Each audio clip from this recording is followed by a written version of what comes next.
India जैसी team को तो वर्ल्ड कप खेलना ही नहीं चाहिए। अगर वो इम्प्रूव नहीं करते तब इंडिया को अपना नाम वर्ल्ड कप से विड्रॉ कर लेना चाहिए। ये सब शब्द थे 1983 वर्ल्ड कप से पहले विजडन के एक मशहूर जर्नलिस्ट डेविड एडवर्ड फ्रिथ के। एंड ये बताता है कि उस टाइम पर इंडियन टीम की कैसी वैल्यू थी। ये साल है 2025 और इंडियन क्रिकेट टीम अब इतनी स्ट्रांग हो चुकी है कि उसे हर टूर्नामेंट से पहले उस टूर्नामेंट का फेवरेट्स का दर्जा दिया जाता है। मगर ऐसा हमेशा से नहीं था। एक समय ऐसा भी था जब इंडियन टीम को वर्ल्ड कप खेलने के लिए भेजना भी बीसीसीआई के लिए एक बहुत बड़ा फाइनेंशियल लॉस हुआ करता था। एक टाइम था जब इंडियन क्रिकेट को वर्ल्ड क्रिकेट की सबसे कमजोर टीम्स में गिना जाता था और तो और रेसिज्म का शिकार होकर इंडियन टीम के प्लेयर्स को लॉर्ड्स में घुसने की परमिशन भी नहीं दी जाती थी। पैसों के मामले में भी बीसीसीआई इतना कमजोर था कि वर्ल्ड कप जीतने के बाद प्लेयर्स को इनाम देने के लिए खुद लता मंगेशकर जी को एक कॉन्सर्ट करके फंड्स रेज करने पड़े थे, जिससे वो टीम के प्लेयर्स को 1 लाख का अवार्ड प्राइज दे पाए। वहीं बीसीसीआई हर प्लेयर को 25,000 तक ही दे पा रहा था। इतना बुरा हाल था बीसीसीआई का उस टाइम पर। मैं बात कर रहा हूँ 1980s की, जब इंडियन क्रिकेट, इंडिया की इकोनॉमी और देश की स्टेबिलिटी सब कुछ डिक्लाइन थी। देश में कम्युनल राइट्स, पॉलिटिकल अनरेस्ट, ये सब चीजें चल रही थी। और ऐसे माहौल में देशवासियों के बीच में देश प्रेम की भावना जगाई 1983 के वर्ल्ड कप में। एक ऐसा वर्ल्ड कप जिसने इंडियन क्रिकेट का इतिहास बदल के रख दिया। एक ऐसा वर्ल्ड कप जिसके शुरू होने से पहले ही इंडिया को बेकार टीम का दर्जा मिल चुका था। आइए बात करते हैं उस हिस्टोरिक वर्ल्ड कप की।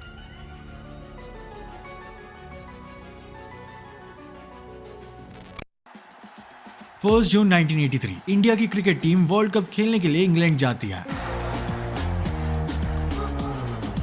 उस टाइम पर टीम के 4 मेन खिलाड़ी मोहिंदर अमरनाथ, मदन लाल, कीर्ति आजाद और टीम के कैप्टन कपिल देव, ये लोग पहले से ही इंग्लैंड में काउंटी क्रिकेट खेल रहे थे। अब इस टाइम पर इस टीम से कितनी उम्मीदें थी, इसका अंदाजा आप इसी बात से लगा सकते हो कि इस टीम के इंडिया जाने की रिटर्न टिकट्स सेमीफाइनल मैच से पहले ही करवा दिए गए थे, क्योंकि उस पॉइंट पर सबको पता था कि ये टीम कुछ ज्यादा नहीं कर पाएगी। इस 1983 वाले वर्ल्ड कप से पहले क्रिकेट के 2 और वर्ल्ड कप्स हो चुके थे एंड दोनों की विनर्स रही थी वेस्ट इंडीज की टीम। एंड इन दोनों ही वर्ल्ड कप की परफॉर्मेंस को मिलाकर इंडियन टीम ने टोटल एक ही टीम को हराया था और वो थी ईस्ट अफ्रीका, जिनमें भी तंजानिया, केन्या, युगांडा और जाम्बिया में रह रहे इंडियंस ही खेल रहे थे। और इंडियन टीम को सब लोग एक वीक टीम की तरह देखते थे। एंड इवन इस 1983 वाले वर्ल्ड कप में भी इंडिया को वर्ल्ड कप जीतना तो छोड़ो, एक मैच जीतने के भी काबिल नहीं समझा जा रहा था। उस वर्ल्ड कप में इंडियन टीम के ग्रुप में न्यू कमर जिम्बाब्वे के अलावा क्रिकेटिंग जायंट्स ऑस्ट्रेलिया और वेस्ट इंडीज भी थे। इस ग्रुप को देखकर ही इंडिया का नॉकआउट्स खेलने के लिए क्वालिफाई करना भी इम्पॉसिबल लग रहा था, क्योंकि सबको पता था कि ऑस्ट्रेलिया और वेस्ट इंडीज इंडिया को ऊपर आने ही नहीं देंगे। लेकिन इन सब नेगेटिव्स के अलावा भी काफी पॉजिटिव्स थे,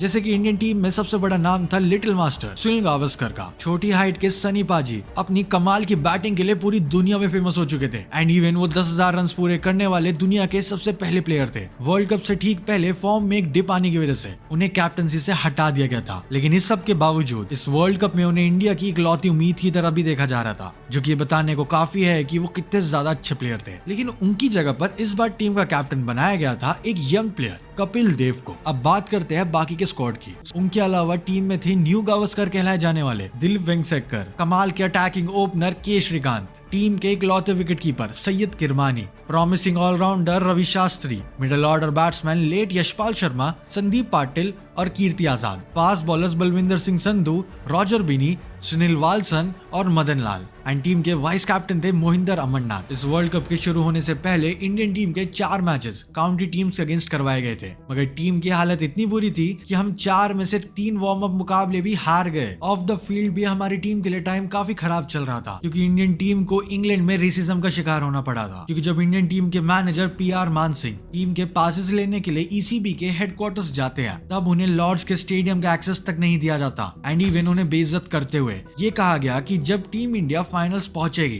तब फाइनल्स खेलने के लिए उन्हें पास दे दिया जाएगा। इस तरीके से डिग्रेड किया गया था इंडियन टीम के मैनेजर को। 1983 का वर्ल्ड कप स्टार्ट होता है। उस वर्ल्ड कप में इंडियन टीम का पहला मैच ही माइटी वेस्ट इंडीज के खिलाफ था। उस पॉइंट तक वेस्ट इंडीज ने वर्ल्ड कप में एक भी मैच नहीं हारा था। वेस्ट इंडीज के पास उस टाइम पर 4 खतरनाक पेस बॉलर्स थे, जो कि अपोजिशन के बैट्समैन को डराने के लिए काफी थे। एंड इवन इस पेस फैक्ट्री के अलावा उनके पास काफी खतरनाक बैट्समैन भी थे। Sir Clive Lloyd, sir Gordon Greenidge, Desmond Haynes और सर विवियन रिचर्ड्स इस टीम का पार्ट थे। इस मैच में पहले बैटिंग करते हुए इंडियन टीम की तरफ से यशपाल शर्मा ने 89 रन की काफी अच्छी पारी खेली, जिसकी मदद से इंडियन टीम का स्कोर 262 फॉर 8 तक जा चुका था। एंड अब वेस्ट इंडीज को जीतने के लिए चाहिए थे 263 रन। सबको यही लग रहा था कि वेस्ट इंडीज टीम इसे जीत जाएगी। आखिर इंडियन टीम है ही क्या चीज। लेकिन जब वेस्ट इंडीज टीम बैटिंग करने आती है तो उनके विकेट्स गिरते ही रहते हैं और ये विकेट्स की बारिश नहीं रुकती एंड माइटी वेस्ट इंडीज की टीम 228 पर ऑल आउट हो जाती है और इंडियन टीम इस वर्ल्ड कप का पहला मैच 34 रन से जीत जाती है और वो भी वेस्ट इंडीज को हरा के। वही वेस्ट इंडीज जो कि 2 वर्ल्ड कप से लगातार चैंपियन थी। वैसे तो ये वर्ल्ड कप का पहला ही मैच था, लेकिन इंडिया ने इस पहले मैच को ही जीतकर ये ऐलान कर दिया था कि इस बार ये टीम बस पार्टिसिपेट करने नहीं आई है बल्कि डोमिनेट करने आई है। इंडिया ने वेस्ट इंडीज को हराकर वो कर दिखाया जो इससे पहले किसी और टीम ने नहीं किया था। ग्रुप स्टेज के दूसरे मैच में इंडिया का सामना हुआ जिम्बाब्वे से। वो जिम्बाब्वे जो कि ऑस्ट्रेलिया की टीम को पहले मैच में हरा कर आ रही थी। हालांकि जिम्बाब्वे की टीम बहुत कमजोर थी और ये इस मैच में दिख भी गया। जिम्बाब्वे की टीम इंडिया के सामने टिक ही नहीं पाई और केवल 156 के स्कोर पर ऑल आउट होने के बाद इंडियन टीम ने बिना किसी ऑब्स्टेकल के जिम्बाब्वे को वो मैच हरा दिया। इंडियन टीम और सभी फैंस काफी खुश थे। एक ऐसे वर्ल्ड कप में इतनी अच्छी शुरुआत जिसमें तुम्हें कंसीडर तक नहीं किया जा रहा था, ये एक बहुत बड़ी बात थी। लेकिन इंडिया ने भले इस टूर्नामेंट में बेहतरीन शुरुआत करी हो मगर अभी मुश्किलें आनी बाकी थी। ऐसा मैं इसलिए कह रहा हूँ क्योंकि इंडियन टीम को एक बार फिर से ऑस्ट्रेलिया और वेस्ट इंडीज से भिड़ना था। एक तरफ हमारे अगले 2 मैच पावरफुल ऑस्ट्रेलिया और वेस्ट इंडीज से थे, तो वहीं दूसरी तरफ टाइम पर इंजरी से रिकवर ना करने के कारण सुनील गावस्कर को टीम के बाहर रहना पड़ा। मगर हमारी प्यारी मीडिया ने सबके सामने ये पोर्ट्रे किया कि सुनील गावस्कर को टीम से ड्रॉप कर दिया गया एंड उन्होंने इस झूठी खबर को छाप दिया जिससे कैप्टन कपिल देव के ऊपर सवाल खड़े हो गए थे। ये अगले 2 मैच मानो रियलिटी चेक से थे। दोनों ऑस्ट्रेलिया और वेस्ट इंडीज ने इंडिया को पूरी तरीके से ह्यूमिलिएट किया। ऑस्ट्रेलिया वाले मैच में ट्रेवर चैपल की सेंचुरी के साथ ऑस्ट्रेलियन टीम ने हमें 162 रन से हराया, तो वहीं दूसरी तरफ वेस्ट इंडीज की तरफ से सर विव रिचर्ड्स की सेंचुरी के साथ वेस्ट इंडीज ने इंडिया को 66 रन से हराया। वेस्ट इंडीज वाले मैच के दौरान खून की प्यासी वेस्ट इंडीज की पेस फैक्ट्री ने शॉर्ट पिच लेंथ पर इंडियन बैट्समैन को खतरनाक तरीके से टेस्ट किया। सारी बॉल शॉर्ट पिच जा रही थी जिसमें से एक बॉल सीधा जाकर दिलीप वेंसरकर के जॉ पर लग गई एंड इसके बाद उन्हें तुरंत हॉस्पिटल भी ले जाया गया। मगर मैच हारने से बुरी खबर तब आई जब हॉस्पिटल से दिलीप वेंसरकर की कंडीशन के बारे में पता लगा। उनका जॉ पूरे तरीके से खुल गया था जिसकी वजह से उन्हें 7 स्टिचेस लगाए गए और इस इंजरी के कारण उन्हें बचे हुए पूरे वर्ल्ड कप से रूल आउट कर दिया गया। पहले सुनील गावस्कर का इंजरी की वजह से टीम से बाहर होना और अब दिलीप वेंसरकर का इंजर्ड होकर टीम से बाहर होना, इस सब से इंडियन टीम की सिचुएशन काफी खराब हो चुकी थी। लेकिन इंडियन टीम के पास अब भी मौका था सेमीफाइनल और फाइनल खेलने के लिए एंड उन्होंने इस मौके को जाने नहीं दिया। Match number 5 India versus Zimbabwe. ये मैच इंडिया के लिए एक डू और डाई मैच था। मतलब अगर इंडियन टीम इस मैच में जिम्बाब्वे को बड़े मार्जिन से नहीं हरा पाती तब इंडिया का सेमीफाइनल में जाना इम्पॉसिबल था। इस मैच के दिन बीबीसी ने स्ट्राइक करी हुई थी जिसके कारण उस दिन ब्रॉडकास्टर्स नहीं थे, यानी कि इस मैच को रिकॉर्ड नहीं किया जा रहा था। इस मैच के साथ ही साथ लॉर्ड्स में 2 क्रिकेटिंग जायंट्स ऑस्ट्रेलिया और वेस्ट इंडीज के बीच भी मैच हो रहा था। अब इंडिया को अगर सेमीफाइनल खेलना था तो किसी भी हालत में इस मैच को जीतना था। लेकिन इस पॉइंट के बाद जो हुआ वो किसी ने भी नहीं सोचा था। इस मैच में इंडियन टीम पहले बैटिंग करने आती है एंड पहले बैटिंग करते हुए टीम इंडिया बुरी तरीके से कोलैप्स हो गई थी। इंजरी से कमबैक करे सुनील गावस्कर बिना खाता खोले पवेलियन लौट गए एंड उनके ओपनिंग पार्टनर के श्रीकांत भी ज्यादा टाइम तक क्रीज पर नहीं टिक पाए एंड फिर इसके बाद मोहिंदर अमरनाथ भी स्विंग होती हुई बॉल पर कॉट बिहाइंड हो गए और इस टाइम पर टीम का स्कोर था 6 for 3 का। इंडियन टीम की ऐसी शुरुआत एक बुरे सपने से कम नहीं थी जो खत्म होने का नाम ही नहीं ले रहा था। फिर संदीप पाटिल भी 1 रन बनाकर आउट हो गए और अब टीम का स्कोर 9 for 4 एंड इसके बाद बैटिंग करने आते हैं टीम के कैप्टन कपिल देव एंड वो क्रीज पर अभी आए ही थे एंड उनके साथ ही यशपाल शर्मा भी आउट हो गए और टीम का स्कोर पहुंच चुका था 17 for 5 पर और इस पॉइंट पर इंडियन टीम के 100 रन बनाना भी बहुत मुश्किल लग रहा था। अब ये मैच जो कि शुरू तो हुआ था इंडियन टीम के सेमीफाइनल में जाने के चांसेस के लिए, उसमें अब टीम की इज्जत बचाने की बात आ गई थी। और इसके बाद फिर होना क्या था, कपिल देव हर बॉल पर अटैक करने लग गए। उनका बैटिंग करने का मकसद रन बनाने से हटकर अपना गुस्सा निकालने का बन गया और देखते ही देखते कपिल देव ने अपनी सेंचुरी भी पूरी कर दी। ये किसी भी इंडियन प्लेयर की वर्ल्ड कप में पहली सेंचुरी थी, मगर अभी भी काम पूरा नहीं हुआ था। सेंचुरी होने के बाद भी कपिल पाजी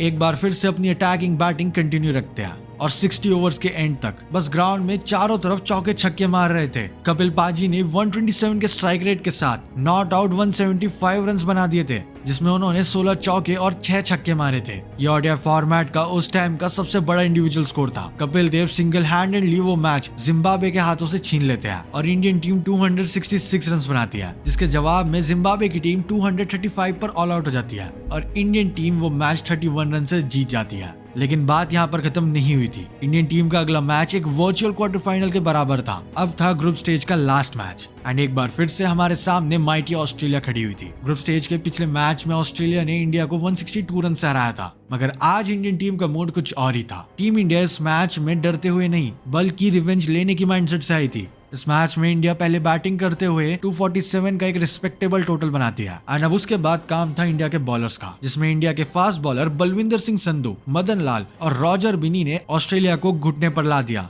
और केवल 129 के स्कोर पर ऑस्ट्रेलियन टीम ऑल आउट हो गई और इस 118 रन की मैसिव मार्जिन के साथ इंडियन टीम ने वो कर दिखाया जिसने इंडिया में बैठे हर इंडियन को बिना डरे सपने देखने की हिम्मत दी। ये जीत कोई आम जीत नहीं थी। इस जीत का मतलब ये था कि इंडियन टीम पहली बार किसी क्रिकेट वर्ल्ड कप के सेमीफाइनल्स के लिए क्वालिफाई कर गई थी। अब कपिल देव की इस ब्रिगेड का सपना बस 2 मैचेस की दूरी पर था और अब पूरे इंडिया की नहीं बल्कि पूरी दुनिया की नजरें इस सेमीफाइनल मैच पर टिकी हुई थी, क्योंकि जो इंडियन टीम इससे पहले 2 वर्ल्ड कप्स में बस एक ही मैच जीती थी वो इस वर्ल्ड कप में सेमीफाइनल्स तक आ गई थी। सेमीफाइनल मैच था इंग्लैंड के अगेंस्ट। अब इस टूर्नामेंट के शुरू होने से पहले इंडियन क्रिकेट टीम से कुछ खास लगाव रखने वाले जर्नलिस्ट डेविड एडवर्ड फ्रिथ ने इंडियन टीम को वर्ल्ड कप से निकाल देने की बात कही थी। अब इंडियन टीम के शानदार परफॉर्मेंस के बाद डेविड फ्रिथ का एक बार फिर से बयान आया जिसमें उन्होंने कहा कि इंडियन टीम वर्ल्ड कप नहीं जीतेगी। उन्होंने इस अच्छी परफॉर्मेंस को बस एक तुक्का बताया और कहा कि अगर इंडियन टीम वर्ल्ड कप जीतती है तब वो अपने वर्ड्स खाने को तैयार है। सेमीफाइनल्स का पहला मैच था इंडिया और इंग्लैंड के बीच जो कि मैनचेस्टर में खेला जा रहा था, तो वहीं दूसरा मैच वेस्ट इंडीज और पाकिस्तान का था जो कि ओवल में उसी टाइम पर खेला जा रहा था। इंडिया वर्सेस इंग्लैंड में इंग्लैंड की टीम पहले बैटिंग करने आती है। इंग्लैंड के ओपनर्स ने 69 रन की ओपनिंग पार्टनरशिप के साथ इंडियन टीम को बैकफुट पर धकेल दिया था, मगर हमारी ये इंडियन टीम भी कहां कम थी। इसके बाद इंडिया के बॉलर्स ने किसी भी इंग्लिश बैट्समैन को बड़े रन बनाने ही नहीं दिए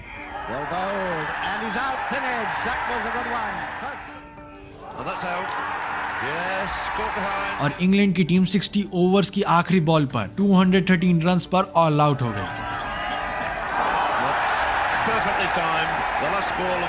एंड इसके जवाब में इंडिया के मिडिल ऑर्डर मोहिंदर अमरनाथ, यशपाल शर्मा और संदीप पाटिल ने मिलकर उस टारगेट को 32 बॉल्स रहते ही जीत लिया। उस टाइम पर ज्यादा सिक्योरिटी ना होने की वजह से मैच की लास्ट बॉल्स पर यूजुअली पिच इन्वेजन का खतरा होता था, तो उस मैच में इस चीज का होने का खतरा देखते हुए इंग्लैंड के कैप्टन ने सभी फील्डर्स को ऑफ साइड पर ही लगा दिया, जिसके बाद संदीप पाटिल के शॉट मारते ही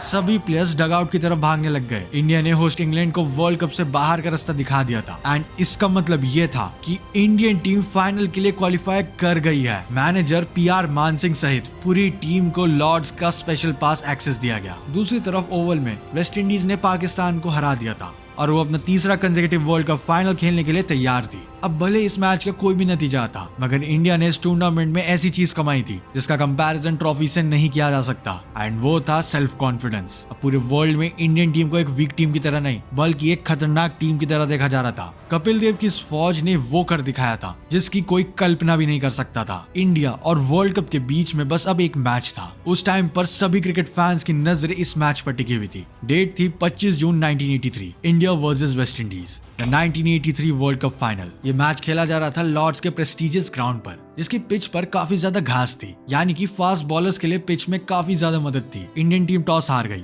यानी कि वो पहले गेम में पीछे हो गई थी और टीम में फास्ट बॉलिंग स्ट्रेंथ को देखते हुए मैक्सिमम लोगों ने वेस्ट इंडीज को ऑलरेडी विनर समझ लिया था। यहाँ तक कि इस मैच के बेटिंग ऑड्स भी 66:1 थे। कोई भी इंडियन बैट्समैन रन बनाने में कामयाब नहीं हो पाया।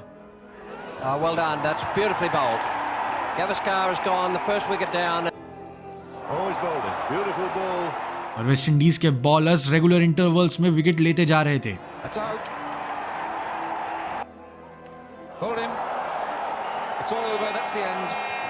और इंडिया 183 पर ऑल आउट हो गई। सेमीफाइनल्स में भी सेम ऐसी कंडीशंस थी वेस्ट इंडीज और पाकिस्तान के मैच में, जहां वेस्ट इंडीज ने इतने ही स्कोर को पाकिस्तान की बेहतरीन पेस अटैक के सामने आसानी से चेस कर लिया था। 184 का टारगेट बहुत ही छोटा था। सबको यही लग रहा था कि वेस्ट इंडीज टीम इसे जीत जाएगी, मगर वो दिन कुछ और था और ये दिन अलग था क्योंकि ये इंडियन टीम का दिन था। पूरे टूर्नामेंट में स्ट्रगल करने के बाद अब इंडिया की बारी थी पूरी दुनिया को गलत प्रूव करने के लिए और बताने के लिए कि ये इंडियन टीम क्या कर सकती है। सेकेंड इनिंग में इंडियन टीम हर एक रन के लिए जान जोखिम में लगाने वाली थी। न्यू बॉल से बलविंदर सिंह संधू ने सर गॉर्डन ग्रीनिज को महज 1 रन पर चलता कर दिया,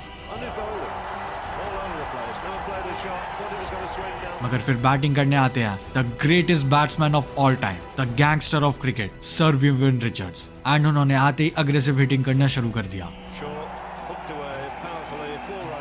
वो ग्राउंड के चारों तरफ बाउंड्रीज लगा रहे थे और 184 का वो टारगेट हर बॉल के साथ कम होता जा रहा था।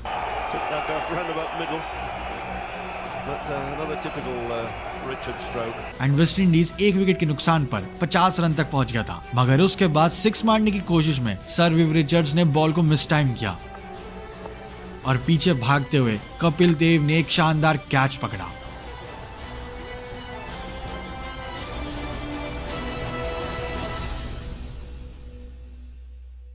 एंड वो कैच आज भी one of the most iconic and best catches में से एक है, जिसने पूरे मैच का रुख बदल दिया और यहाँ से इंडियन टीम को एक छोटी सी होप दिखी और इंडिया के फास्ट बॉलर्स के सामने वेस्ट इंडीज का मिडिल ऑर्डर पूरी तरीके से कोलैप्स हो गया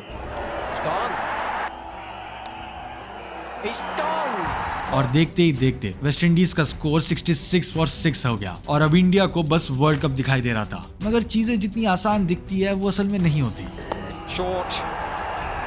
क्रीज पर विकेटकीपर बैट्समैन जेफ डूजॉन और बॉलर मेलकम मार्शन अभी भी टिके हुए थे।